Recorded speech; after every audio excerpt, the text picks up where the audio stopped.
Welcome to the Speaking Podcast. You can find all our episodes on speakingpodcast.com. We're also on BitChute and YouTube. And you find the links in the podcast description. I have 4 other podcasts: The Awakening, Meditation, Learn Polish, and The Crypto. And all can be found on roycon.com. Today, my guest, also a fellow podcaster, and I believe he's actually launched 5 as well, so the competition is fairly high here. Please welcome Steve Fredlund. Hey, Roy, great to be here. So, we know you're a podcaster, speaker, so you might let the listeners know who's Steve. Yeah, it's sort of that long, winding journey. Who is Steve? I'd like to know more about that myself, but I spent many years in the corporate world working for Fortune 500 companies. So I'm an actuary, I'm an analytical guy by trade, but about 3 years ago, decided to go out on my own, become an entrepreneur. And so I'm actually a small business coach, small business consultant, really working with really small businesses and small nonprofits. That's my heart, is to try to help those folks, because I think in a lot of ways they're the lifeblood of the communities. They're the people that live there, work there, play there, volunteer there, and so I really try to help them. But then I do a fair amount of speaking, and so I talk about a number of things related to business, but I also talk a lot about how do we become happier? How do we as leaders become happier? Because I think it feels like sometimes we have to choose between success and happiness. And I'm on a mission to try to help us have both. Beautiful. Yeah. And I believe it is possible. So, and you're dead right, because I know a lot of people, they work their asses off to get all the toys, thinking that that's going to keep their family together and be happy. And they've lost one by the time they've grown the other. Absolutely. Yeah. Or I think there's this idea of work-life balance, which I think is generally a good idea, but I think it hurts a lot of people, because I think we think of work-life balance, at least in the US, that's a big thing. We think of it as, well, my job can be really horrible. I can be really unhappy as long as I'm not there too long, as long as my other stuff is actually good, right? As long as my life is good and I kind of have balance between the two. And I just don't think that's good, because we start to accept the fact that our jobs can just be miserable on us. And I think that takes a toll over the long run. So my goal is to really help us. How can we actually formulate jobs or businesses or nonprofit leadership that's actually more enjoyable and more aligned with who we really are? And speaking of enjoyable, there's a few things that when I was kind of doing my homework on you, I was like, that sounds interesting. Disc golf. I've never heard of that. I used to play golf in Ireland, but unfortunately there's no 18 hole here. There's only a 9 hole, so it's not worth my while. Well, yeah. So I started one of the podcasts I started is called the Northern Chains Disc Golf Podcast, because I just got into disc golf. So did basically a Frisbee, right? So it's basically people that can't hit the ball with the club. Yeah, right. Exactly. It's people like me that can't hit a round ball with it. But no, it became really popular in the US maybe 10, 15 years ago. And I just started playing like 2 or 3 years ago. My kids, who are now grown up, are like, hey, you should come play this. And I was trying to get more steps in, trying to be more active walking. And I'm like, walking is so boring to me. I'm like, oh, I could throw a disc and then go walk after it. And yeah, so I got into it. But as is my nature, if I start to get into something, I love to start like a podcast or something where I can now talk to people that really know it. And it's like getting free coaching. And that's how I learn. And so I started a podcast to really learn more about that. And it's already growing a little bit. And so it's kind of fun. So I've got some homemade discs that are specific to the podcast. And yeah, and so it's basically just you throw a disc and there's a basket somewhere, sometimes really, really far away. So you have to throw it multiple times, but you keep track, just like golf. How many shots does it take you to make the disc into the basket? And then there's courses all over the place in like local parks and that sort of thing. So I love doing that. And it keeps me active. What's that? What size is the basket? Let's see. I'm not great with dimensions. It's probably about 5 feet tall, but the bottom of the basket is maybe 3 feet off the ground. So I guess it's probably like 2 feet of height, but then it's chains in there. So it's not like a bucket. It's like you throw it into chains that are hanging down. And so you hit the chains and the disc drops into like a basket. That's like a steel basket. So sometimes you can hit the chains and it doesn't drop into the basket, but usually the idea is that you throw it, and if you throw it and you hit the chains, it'll drop into the basket. Then that counts as your goal, I guess. Okay. It's really fun, and especially for somebody like me that I hate just walking to get steps in or to be more active. I need something to do. And so that's been really good. And so there's a lot of courses that are like up and down a lot of hills and around the lakes here where I live. And so it's a really beautiful thing to do. Excellent. And I know you're into poker as well. Yeah, poker is another thing. Started the same way about 10, 12 years ago. Me and two of my buddies, we had 10 teenage kids between the three of us. And we were thinking, what can we do to connect with our kids? I used to love fishing. They kind of lost interest in that. And so what could I do to connect with the kids? And somebody said, anybody ever really play poker? Not really. Let's try it. And so we'd sit around, the 13 of us, playing Texas Hold'em and learning that game. And then I fell in love with it. I fell in love with that game. Of course, I started a podcast. It's called Rec Poker, but that's grown. That's like a top 10 poker podcast now. Super fun. But yeah, I just love playing poker. I don't get to play as much now as I used to, just because I'm really busy. But I love that competitive. Both of those things are kind of like competitive outlets for somebody like me I'm in my 50s. I've sort of lost my step physically. But I still want to be competitive, right? And so those give me that sort of outlet. Do you play poker at all? I kind of just dabbled in it. It was, I know, something that I kind of went, this is okay, but it tends to be chess now. I'm playing chess with my youngest son. He's 8, and I'm enjoying that. Like, and then you can play on the computer as well, and you can play online, anywhere in the world with chess.com, and it's brilliant because you can kind of match somebody with a similar level. And yeah, I think for a child especially, because they're it's practicing their memory and their don't just think of one step ahead. Remember, there's other things that happen, and I think that if you apply that in life, it kind of sets you up a bit better. I love that. If I was smart enough, I'd play more chess. See, you're smart enough to play chess. I need the element of luck to be more of a factor, and so poker works for that. But no, you're right as far as teaching strategy, teaching sort of thinking ahead, but even just logical thinking. Like, I think all of those, poker and chess are so good just for teaching logic. Yes. Like, okay, if I do this, they do this. What can I do? What can't I do? And I think that sort of stuff is just so good for kids to learn. I think that's an area, as somebody that's been in the corporate world a long time, I think sometimes that's a skill set that you see lacking a lot of times, is just the ability to think logically. And so I think that's great that you guys are playing chess. Yeah, so you mentioned the disc podcast, also the poker podcast. What are the other ones? Are they all still going, or did you kind of drop out? So you might tell me the 5 of them anyway. Yeah, so those 2 are still going. One of them I host. I host the disc golf one. I don't host the poker one anymore. I kind of built that into a big thing. Then we built it. Then we had like a panel doing it, and then I've handed that part of the business off. Another one that's still going, which I hosted, but now I've handed off. It's called the Small Business Podcast. So that's really geared toward the micro businesses, the entrepreneurs, kind of bringing in guests that can help them increase their business, that sort of thing. So those 3 things are still going. Then I've actually had 3 others, I guess. I think I said 5, but there's actually 6. The one was called the Pete and Steve Show. It was just me and my buddy, and we did, 350 episodes.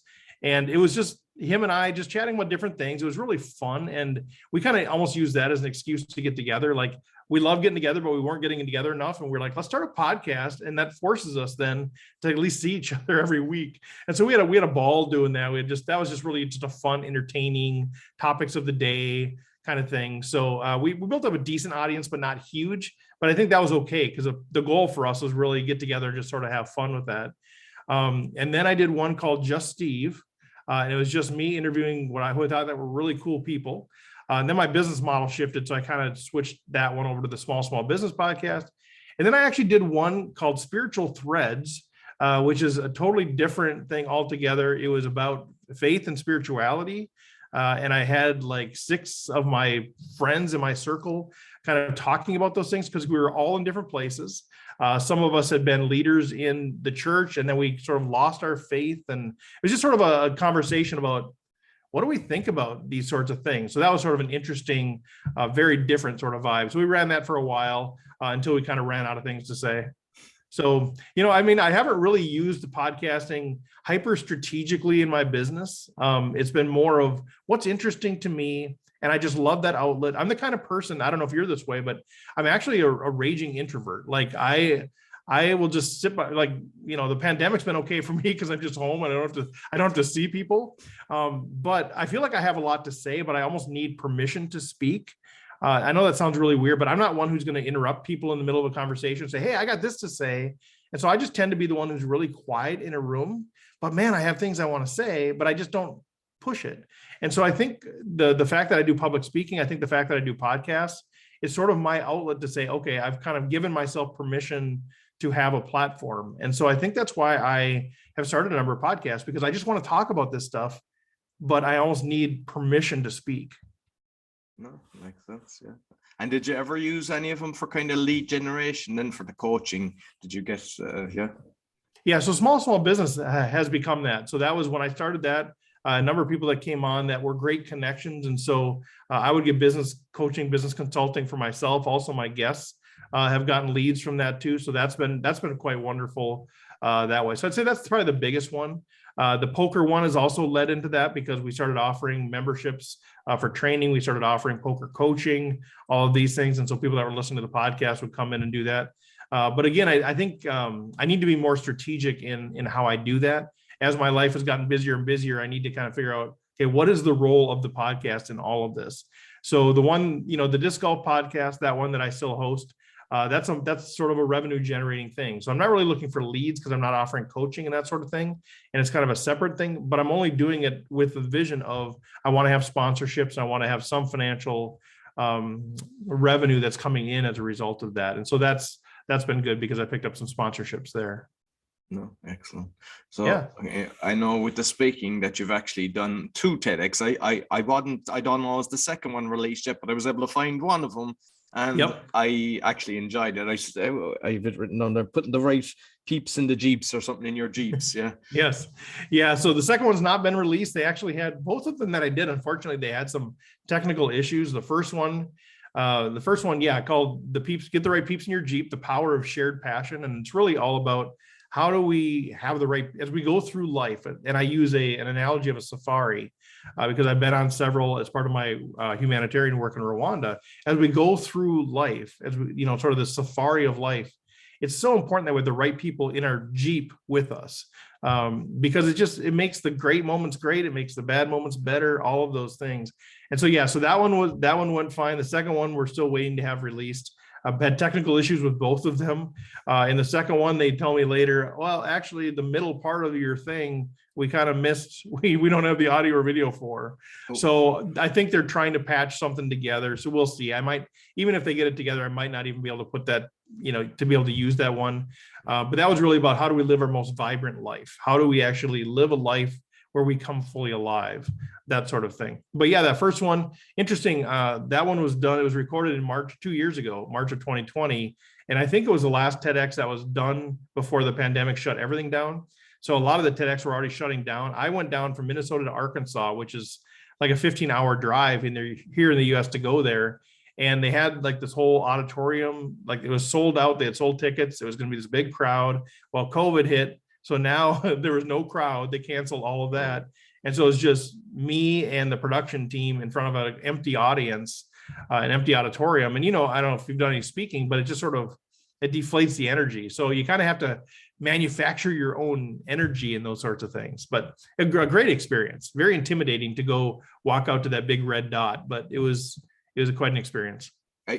I found it strange the way they've done it, because normally they kind of focus in on you, the person, but they were hopping around with the camera work. And I don't know that they do it justice, because I really enjoyed your speech, but I think it kind of at one part, it's looking like there's a library. It doesn't even look like you're on a TEDx. And then you see with the background and the pictures, of Rwanda and all the, the rhino and different things that you were talking about. Yeah, I was not pleased with how the video production turned out at all.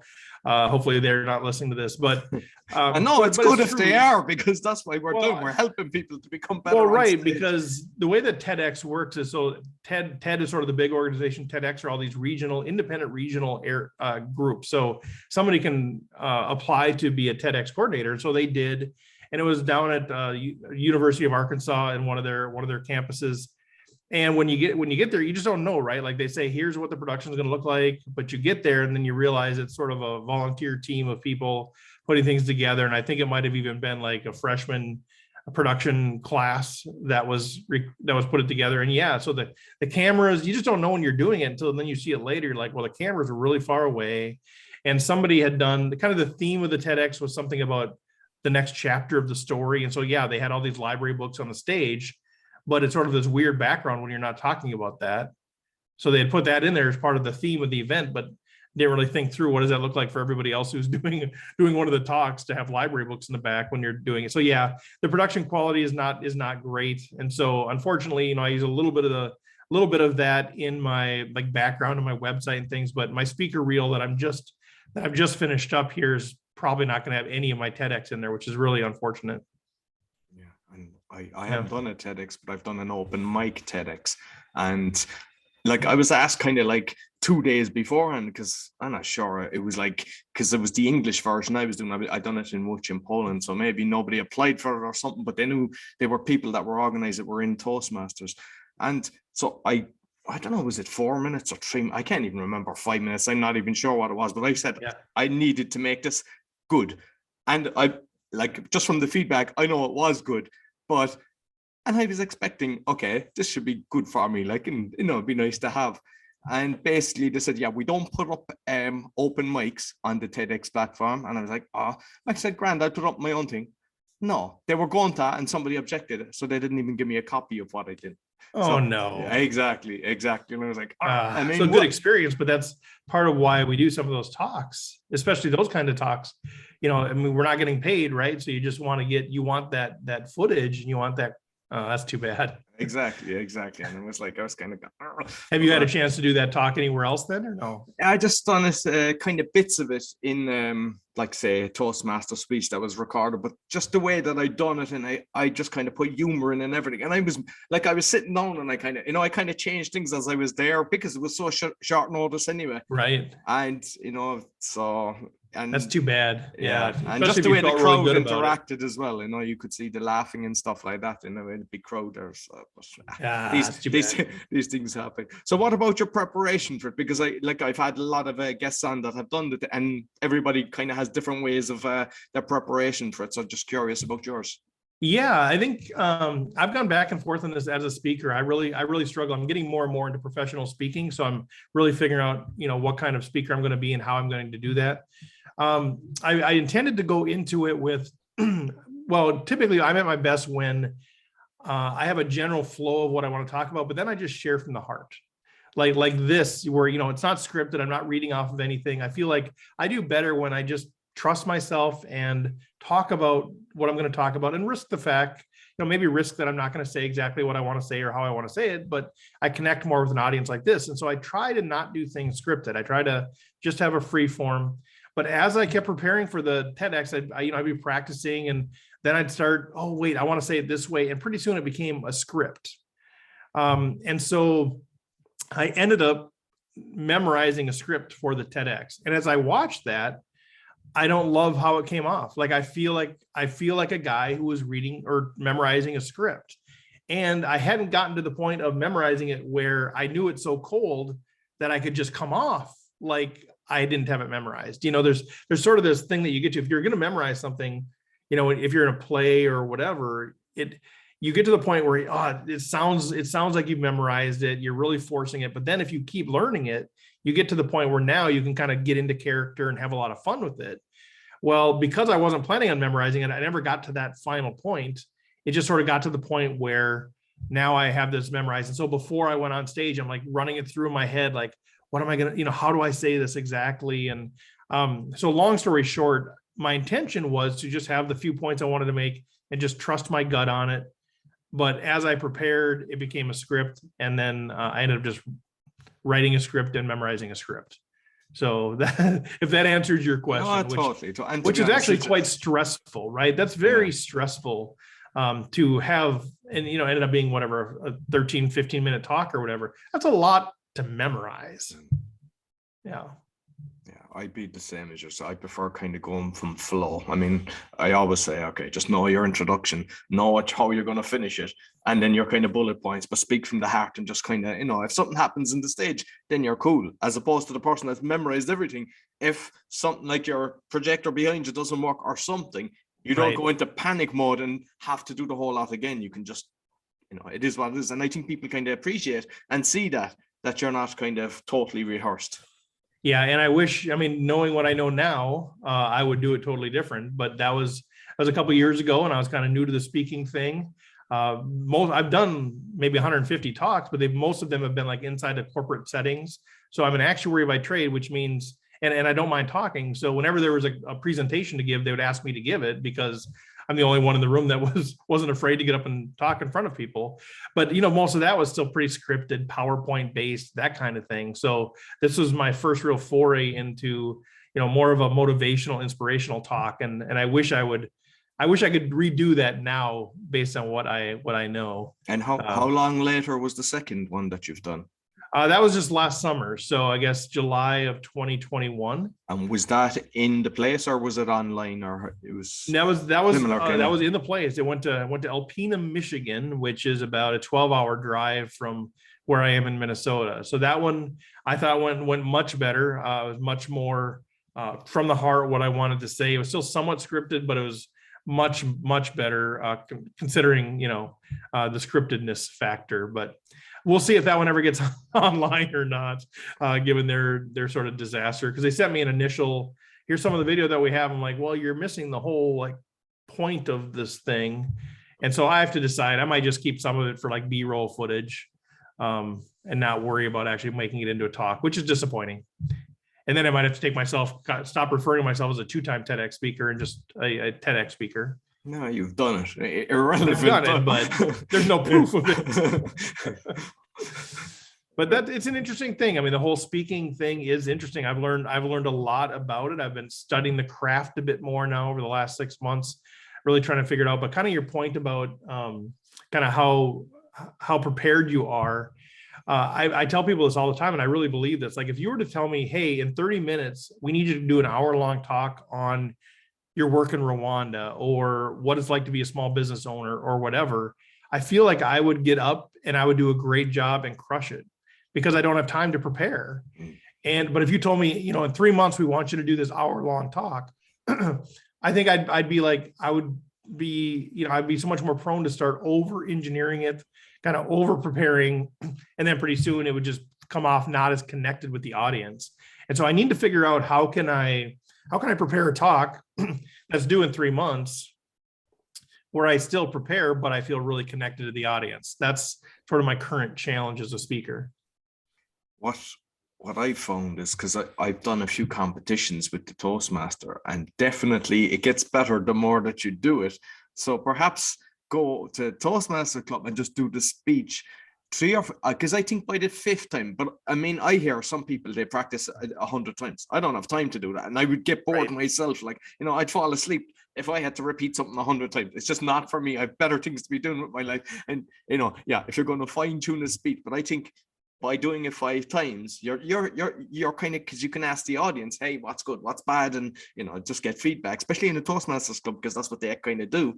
And that way, then you're actually, extracting what doesn't work, because sometimes your thought process, oh, this will be funny, and this is important, and they laugh at things that you didn't expect them to laugh, and when you do expect them to laugh, they don't, and you're kind of going, but right, no, that's totally it. I think I've looked at doing Toastmasters. Right now, I'm doing a number of chambers of commerce, which is something pretty big in the US here for small business owners. So those have been sort of the free talks that I've been giving to kind of test the material a little bit to see how people react to it. But that's exactly it. And I think the biggest thing for me is when I've been doing talks, I've been sort of saying, well, what do you want me to talk about? And then I prepare a talk for that. So every talk has been like a new script, a new process.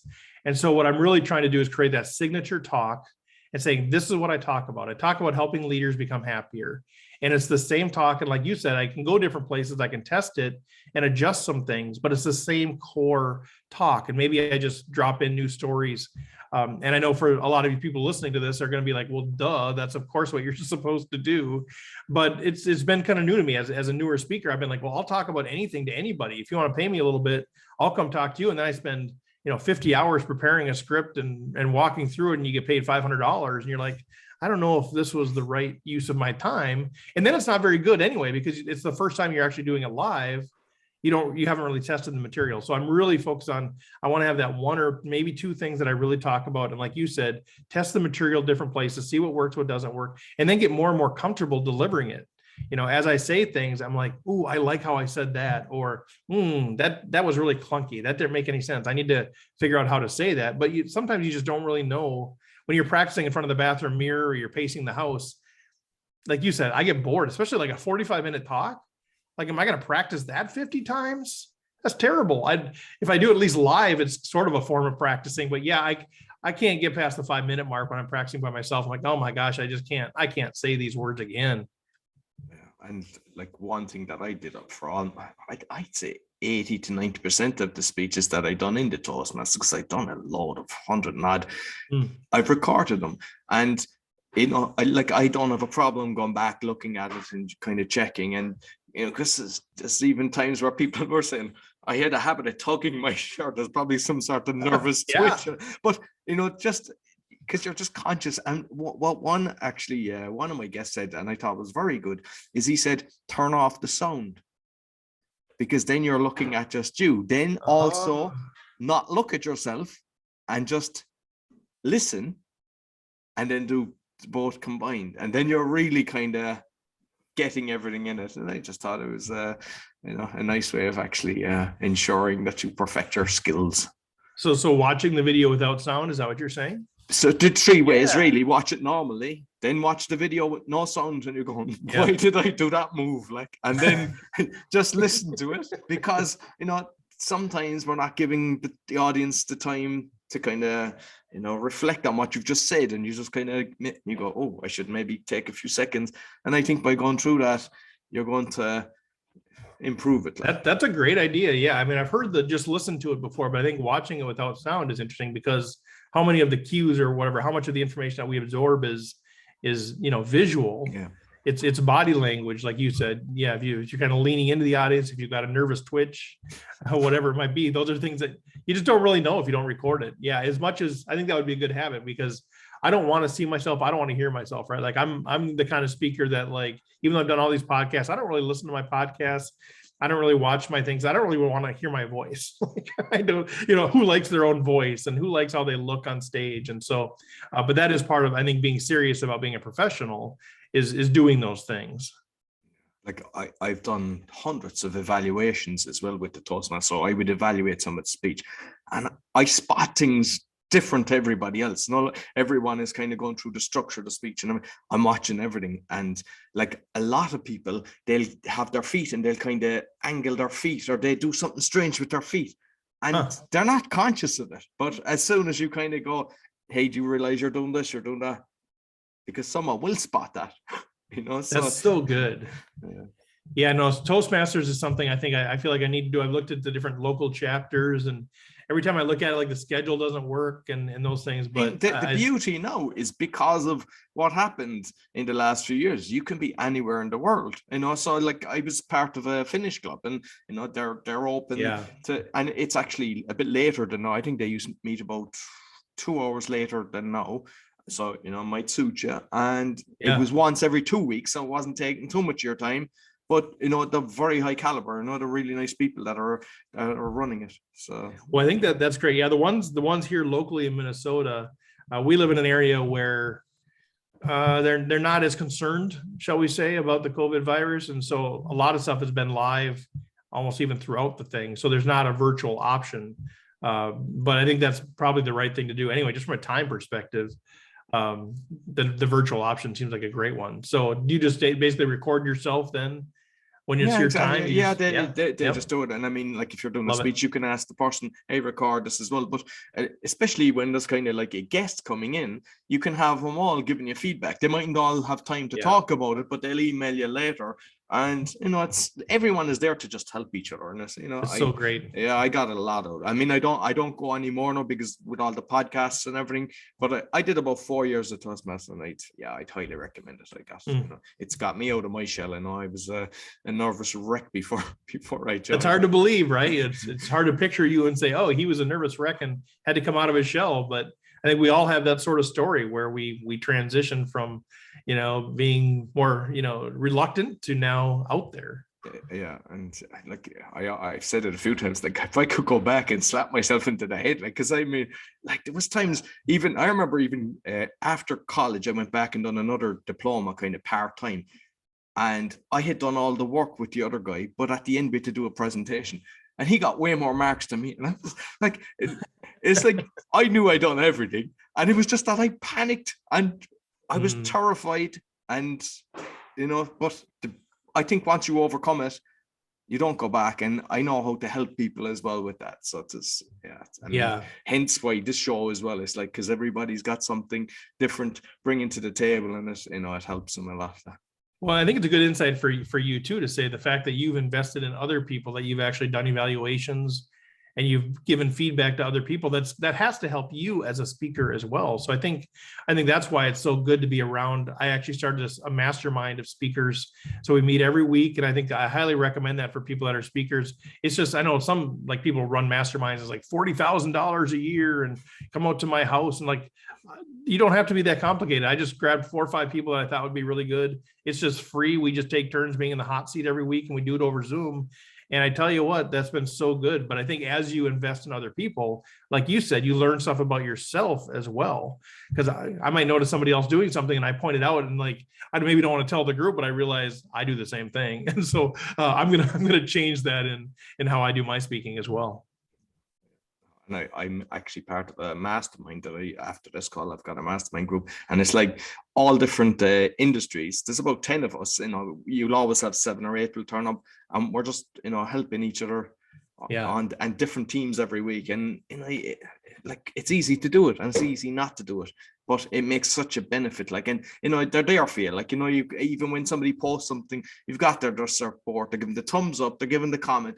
And it, like, as a podcaster, the small little things, someone actually just making a little comment. I mean, I don't know, does that happen with you? But what I found strange is there are so many people that come up to me and go, love listening to your podcast. Yeah. They have never commented, never gave a thumbs up. And I always do that to people that I know. And it happens all the time. I mean, it happens all the time. And at least podcasting, you can kind of see stats on how many listeners and that sort of thing. So you know that people are listening, even though nobody comments on anything, there's somewhat, but it's sort of frustrating. But like we had my buddy Pete and I, who had the Pete and Steve show, we actually had a radio show too. We had simulcasted onto this local radio, nothing big, local radio, but you just had no idea if anybody was listening, right? No idea, because we'd say, hey, shoot us your questions, do this, whatever. And nobody would ever send anything, right? Like, you'd never get anything. We're like, this is dumb. And then I think after like a year and a half, we're like, why do we want to keep doing this? There's like nobody listening to this thing at all. And so then we ended our time there. And then like for the next 2 weeks, every time somebody saw Pete or Steve,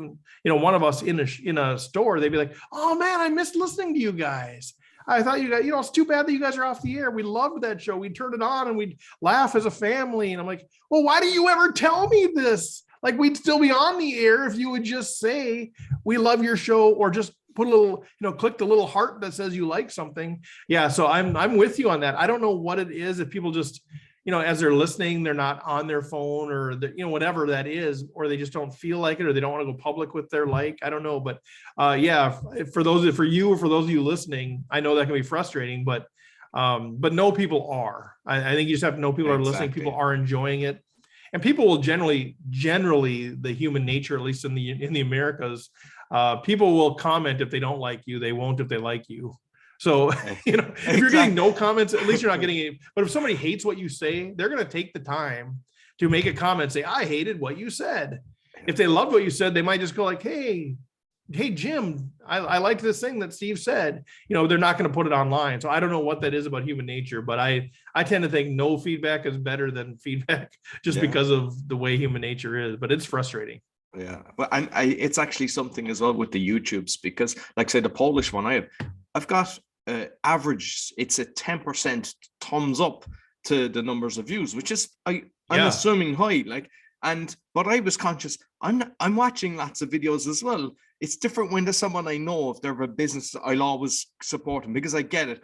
But there's plenty of videos that I looked at, I don't know the guy, and I was like, I'm not even doing that, even though I'm enjoying it. So I've consciously to say, what is it to me? It's like a split second to just go boom, but it helps the algorithms to just help, get more people, because that's what they do. They push it out to, especially on Facebook or a lot of these things, they push it out to say 5%, 10% of your friends. And based on their reactions, then they'll show it to more of them. So you could have 5% of your friends actually looking and enjoying it, but not actually making a comment or give a thumbs up. And then they don't show it to the rest of them. So it's just, I think people should be, like, because we're both podcasters, but it's kind of, I suppose, there's a lot of the listeners there, established speakers, or they're starting. Just be conscious of it and try to even ask people. I always do it, like, and I think it helps. So. Yeah, and I think some people are better than, I'm not great at like asking people to do stuff like that. Like some people are better at that. And some people even have systems, and they have people that are built in. They're going to like and retweet and do all the stuff to everything that they have. They just have systems built in, and they even pay for those things to happen. So you're kind of up against that as well. So, I mean, if you're listening to this show, go right now, go like Roy's stuff, right? Go write a review, go rate it, go review it, because you're listening to this show, right? Because you like Roy, you like his guest, you like everything he's doing. Go show him some love, right? I mean, we could say this till we're blue in the face, people won't do it, but I want to challenge you people listening right now, go do it. It doesn't take that long. For all the stuff that Roy's giving you for free, go do it. So there you go. We'll see if you get a couple out of that anyway. But it's true, because that's what we have to keep us going, right? Normally podcasting, we don't make any money doing it, or if we do, it's very, very little. It costs money, right? I'm losing money because you're losing money, of course, because I started, with the Polish one, I pay for the website, then I've StreamYard, then I BitChute, because I pay for BitChute because they don't have the advertisements in it, so I want to support them, even though I don't have to, but I just feel like, hey, I'm getting a service, and they're basically up against YouTube, and I got kicked off YouTube for one of my channels. They kind of don't like the truth being told, so I want to support them, because I know that if I don't, others might think the same, and it just disappears. So it's worth it. So you got this overhead expenses, you got all the technology stuff, you got all the subscriptions you have to do, and of course all of your time going into this thing. And people, I mean, podcasts are amazing, right? Because people can go listen to the show for free. They can try it out for free, which is great. But I mean, all you're asking is for some likes. Let's go. Let's show Roy some love. So no, I get it. And so I think that's where you have to be as a speaker, as a podcaster. Just, you have to be confident. You have to enjoy what you're doing. I think that comes back down to it. If you don't like what you're doing, and then if you're not getting financial payment and you're not getting encouragement, it's kind of tough to keep going, right? Yeah. I'm doing this now since 2018, and it's only now. I mean, I've got a few donations, but I mean, it's cost me money. But what I'm doing now, I'm actually going to be a podcast coach, because for the podcasts are in the top 0.5%. So it's something I want to discuss, because I've written down here. I mean, there's a lot of stuff that I know we won't get to. Oh, sure. Go ahead. Yeah. The coaching one is one that I'm interested in, because I know you do business, executive, and personal and life, because I want to kind of gear it towards the podcasting, someone who wants to go from start to finish. But obviously my skill set as well is in speaking, and I think that's part of the thing. And I'm just curious, because you've kind of got a few of them there, and life as well, because I mean, I know for a fact that I like, even with my son and everything, how I've designed my life to be very close to my son and just make him, I mean, I'm having a competition with him at the moment, who reads the most books. He's at 50 odd, I'm at 20, but simple things that he wants to do. And like, that's kind of down to the life side things as well, and I'm not sure, should I kind of have the different things, or just be the podcasting coach? I'm just curious, because I mean, you've done a few, because they do overlap a lot of things. Yeah, I think one of the things I've learned is niching down is a good thing. So really saying, here's what I do, here's my specific niche, here's what I do. So saying, I'm Roy Coughlin, I'm a podcast coach. If you want to become a podcaster, become a top 0.5% like me, I can help you get there from here. But then, on your website or different things, you can list those other things that you do. Because I mean, one of the things that I've run into trouble with is just saying, hey, I can do anything. I can coach you on anything. I can do whatever. And then people think, well, he must not be good at anything because he thinks he can do everything, or I can talk to you about everything. So I think having your declared niche, like, this is really what I do. But what people are going to do, because you're a public figure, because you're a podcaster and a speaker, people are going to like you. And if they know you're a podcast coach, and if you have something on your website, or if they might just approach you and say, you know what, I know this sounds sort of weird, but do you do any life coaching? because I like the way you think. I like how you handle your son. I like all those things that you're doing. Do you ever do any coaching with that kind of stuff? And so those things I think are going to, just because you declare yourself as a specific coach doesn't mean you're not going to get inquiries from other things. Just like if you're a speaker and you talk about one thing, if people like how you do things, they might say, do you ever talk about this? I think those things emerge because ultimately people want to know, like, and trust us. Right. And so if you've established yourself as somebody that they know, they feel like they like, they trust, they can approach you for other things as well. So I've kind of learned the hard way that you really need to say, here's my niche of things that I talk about.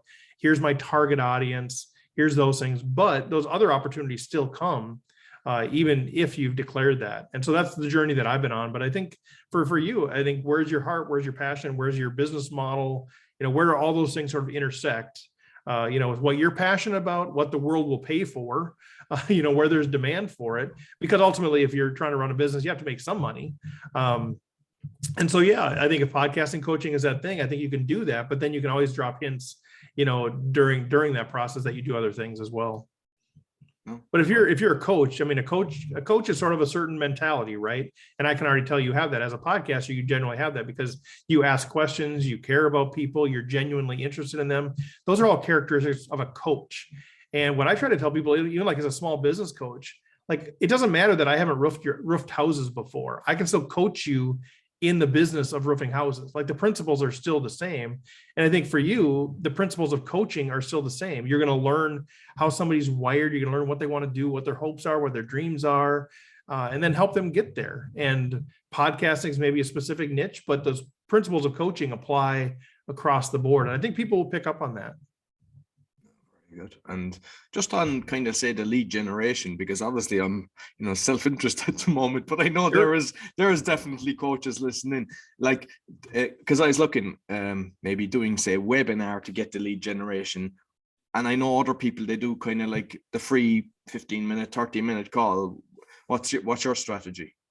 Yeah, so right now it's the 30-minute call. So it's a free 30-minute call is my lead thing. Now one of the things that I talk about is becoming happier, which means making decisions that are really aligned with who we are. And one of my biggest struggles is, like, who I am feels like it doesn't fit perfectly into the model for doing this thing. So, like, things like typical lead generation, I hate those things. I hate receiving them and I hate doing them. But I keep being told, well, this is what you have to do. But I hate it. And so I'm sort of at this crossroads of, what do I do because it's good business versus what do I do because it's just where my heart is? So, like, I don't have a lead generator on my website. Like, I don't have hey, click here to join the newsletter and you get a free something. Because I feel like if people want to join the newsletter, join the newsletter. Like, if you like what I have to say, then sign up and you'll get more of what I have to say. Because if I put together a little 3-page PDF just to trick you into joining the newsletter, and then I have, now I've got a big newsletter list, yay me, and I have a 10% open rate. Well, what good is that? So, and I know that flies in the face what everybody else will tell you. So don't take that as like what you should do. I actually totally agree with what you've just said. And the other thing is they have an email system that is just bombarding you, and 90% or 95% is junk. Like, I don't mind when you're getting an email and it's really good information, but sometimes you sign up for something and some of them are sending you 3 emails a day. It's bad enough getting one a day. I like when somebody sends me one once a week, and then it's good.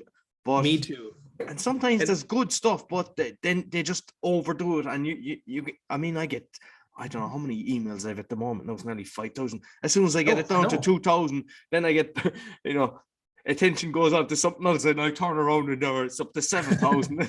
That's exactly it. I'm like, well, I didn't get an email today. Let's see what this looks like. And then you go through, you check all the boxes because these are all the ones I'm not going to read. So they're either spam or they're just deleted immediately without even opening. And I think that's exactly it. Now, something that must work, right? Like, because people say, do this.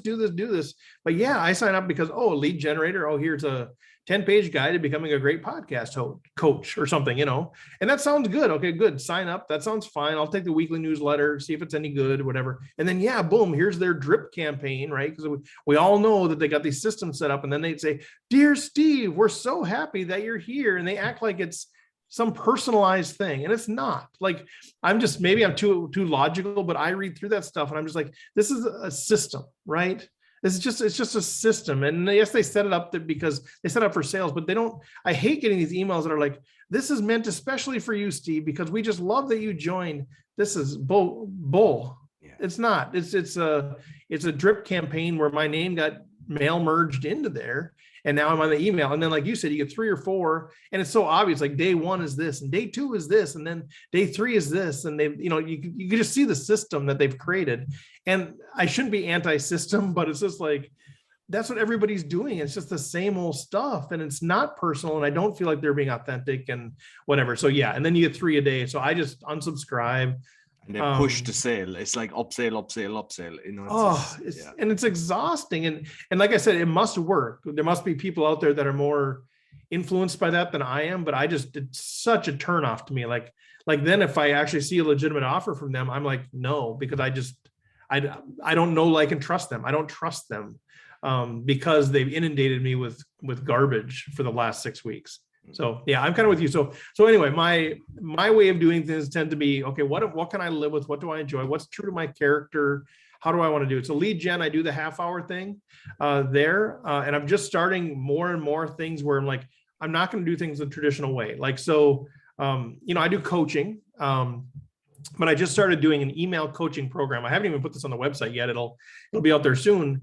But I want people to really feel like I'm giving them full value. So I started something called the Extreme Value Coaching Program, and it's just done by email or by Google Doc, right? Because live stuff, it takes my time where there. Plus, I think the way that I operate better is you ask me a question, and if I can ruminate on it a bit, if I can think on it a bit, rather than just right on the spot. Like on the spot, I can give you some insights, but if I think about that for a while, I can really resource you. And so I want to have your question pop up, and then the next day, after I've had some time to think about it, send you a great response that says, here's some things to think about, here's some other resources, that sort of thing. So I'm doing it all by Google Docs, but I'm doing it at like $50 a month, like to start. Now it'll increase over time potentially, but maybe not. But just the idea of saying, I want to give you so much value that it's like a no-brainer for you to jump into this thing. But that's my MO. Now everybody tells me, oh my gosh, you're doing coaching for less than $5,000 a month. You shouldn't even be in the business. Well, you know what? Maybe you're right, but it's not who I am. And I've just decided that I'm going to be more authentic to who I am. And it might not be the right business model, but I'm 52 almost. I mean, I'm at this point, I need to do things the way that I want to do them and on brand to me. So anyway, I'm not really answering your question, but I think for me, I've just found that doing things the way that you want to do, be informed by everything else, but what resonates with you, what resonates with your audience, and how do you want to do things? And maybe that's just the right way to do it versus the way that you should, because I become miserable when I set up, I've done this where I've set up systems and lead generators and sales funnels and everything I should do. I've set it up, and then I just kind of feel yucky. When people sort of respond or get on email us, and I'm sending newsletters, 2-3 a week at that time, and the open rates are 10-20%. And I'm like, this isn't me. Some people would be very happy with a 10% open rate. They would some be, people right? work on a 3% open rate. And they love it. Right now, I have a small newsletter list. I put out newsletters, and it's like 85% open rate. And that's it's great. I mean, it's not big, right? So I've got 100 people getting my newsletter, but they're all reading it. Now I could have 1,000. There's 85 reading it, 15 don't. Right. That's amazing, right? And so, I could have but if I had 1,000 people on my list and 100 opened it, then I'd have a 10% list. The same number of people are reading it. But I don't have 900 people that I'm probably offending by spamming their email. So it's just personal preference. Because I haven't done that for years, but I know that I did a newsletter for property because I know I was doing a lot of property for years here in Poland. And it definitely worked, the newsletter, because there was times that people would come and they'd buy a property that says, I've been getting your newsletter for over 2 years and I've always enjoyed it. And then they buy something and it's like, it's great, but there's a lot of work in a newsletter. It's not just a case of, you have to really put thought into it. And it's a good few hours, and if not even half a day, to prepare a decent newsletter. Yep, for sure. Yeah, with graphics and all that stuff, for sure. Yeah, so that's where I'm kind of, how much effort do I put into it? I try to make them good. I try to make them valuable. But it's more of for me, it's more of a connection point with people than it is a sales pitch. It's just sort of the nature of what I'm doing. But yeah, it has to all fit in an overall strategy, and it has to be something that you can live with. I think your coaching thing Just be true to who you are. I think that's what attracts people to listen to your podcast, right? People feel like they know you. I mean, people that are listening out there, maybe they've never met you, but they probably think, yeah, I know Roy, because they listen to your podcast. It's sort of this weird thing. I know when the poker podcast that I was running was really, oh, I know you. Like we've never met. You don't know me, but they feel like they know you, and I think that's cool. But then once they know you, do they like you? Do they trust you? And that's where your coaching things can really take off. And I think that happens more than through a mass newsletter. And I'm just curious with you, because like I've got a Facebook group for all of my podcasts, but I know I get so many friend requests, and I don't know, because I mean, there's a load of guys that promote your podcast and all this, and they just they bombard you with marketing stuff. And then there's other nut jobs, and then there's somebody that just wants to be a friend because they like to have a lot of friends. But the problem is there is genuine followers, and it's very hard for me to know who they are. Yeah, so I try, the main thing is if they follow on the page and then engage, and obviously, if they want to connect. But I'm just curious, did you have something similar with your ones? Oh yeah. And I've gone back and forth on social media so many times, and so right now I have a Facebook page that people can follow, and then I've got my LinkedIn profile, and then I've got the newsletter. Like that's really it. That I do, and I don't really mass promote trying to get people to follow me, because what you get so, like you said, you get so many loonies that are out there and spamming. Then they spam the entire group. So that's kind of why I went away from a group. Part of it is, you kind of got to be in there, you got to curate it, you got to engage in the conversation. I like that stuff, but then you got to respond to all the garbage that people are posting out there too, or you're like, I got to take that post down because that's just somebody promoting their own thing. So I just kind of went away from a group, just from a mental health perspective, because I didn't like that piece of it. So I just do a Facebook page where people can get information. I do the website, I do the LinkedIn, where it's more about, if people hear about me, they can go there, and it's more social proof and credibility more than it is building a community. So that's just the direction that I've taken that. Yeah. Listen, Steve, thoroughly enjoyed our conversation. How can people get in contact with you?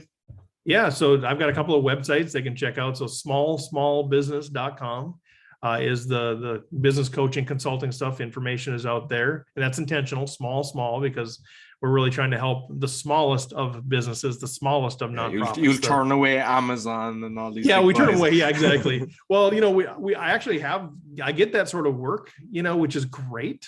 But I'm really trying to be intentional, and that is great. Don't get me wrong, but my heart, the reason I left the corporate world is to help the entrepreneur, the mom and pop, brick and mortar, Main Street shops kind of thing. Those are the people I really have a heart to help. And so I'm trying to be more intentional about really helping those people. So that's why the name is very intentional. But I'll still answer the call if Amazon calls. But smallbusiness.com. And then my speaking stuff is stevefredlund.com. And so my emails are out there. You can get a hold of me through that, or through social media anyway. But always open to having a conversation with who's ever interested. Just do a quick 30-minute call and figure out what's up. Excellent. Yeah. And I'll make sure I'll put all the links in the podcast description. So thank you very much, Steve. Sounds great. Yeah, no, good time. Sorry, I don't know if we covered any of the questions that you had, but it was a fun conversation. Exactly. Yeah. But I love that. I love going in the direction, so I mean, I think we'll get you back, and I'll cover all my points some other time, because it was thoroughly enjoyable. So sounds good. Yeah. Well, if your audience tells you if they liked it or not, they might not tell you, right? We talked about that. You have no idea if they liked me as a guest or not. So that's the beauty. I get the choice. They have no choice. But as you said, they don't really complain. So I look at that as a good thing. Yeah. I think in this world, I think no news is good news typically. Exactly. So thank you very much. You're welcome. So that's all for the Speaking Podcast. You can find all our episodes on speakingpodcast.com. As mentioned, we're on BitChute and YouTube, and you'll find the links in the podcast description. Please give us a 5-star rating, thumbs up. And as we've discussed, a thumbs up means a lot to us. Until next week, take care.